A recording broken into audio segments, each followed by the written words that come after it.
I'm Kat Timpf with National Review. Didn't take too long into 2020 for people on Twitter to start debating whether South Park, a popular show that's been on the air for decades, has been wreaking havoc on our society with its offensiveness. As far as I can tell, the conversation started with She-Hulk writer Dana Schwartz, who claimed that it, quote, seems impossible to overstate the cultural damage done by the show. South Park critics are right about one thing: the show is consistently offensive. Where they're wrong, though, is in their contention that this is a bad thing, that this approach has led only to complete apathy and cruelty. In fact, I can confidently say that South Park's penchant for unbridled derision has been directly responsible for my own joy in times of terrible sadness. One time in particular comes to mind. I was in college and I had just found out that my mom had breast cancer.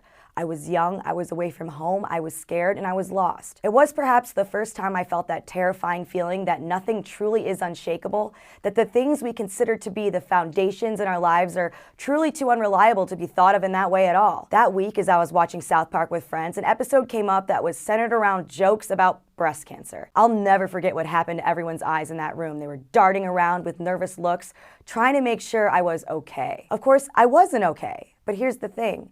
It's not like because of that episode, I had just remembered that my mom had cancer.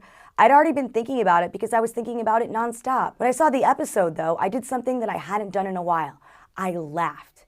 And laughing felt amazing. This episode gave me something that I hadn't had before I saw it: the ability to actually laugh at the object of my grief. Gave me a break from having to think of my mom's illness only in terms of the pain, destruction, and death that it can cause.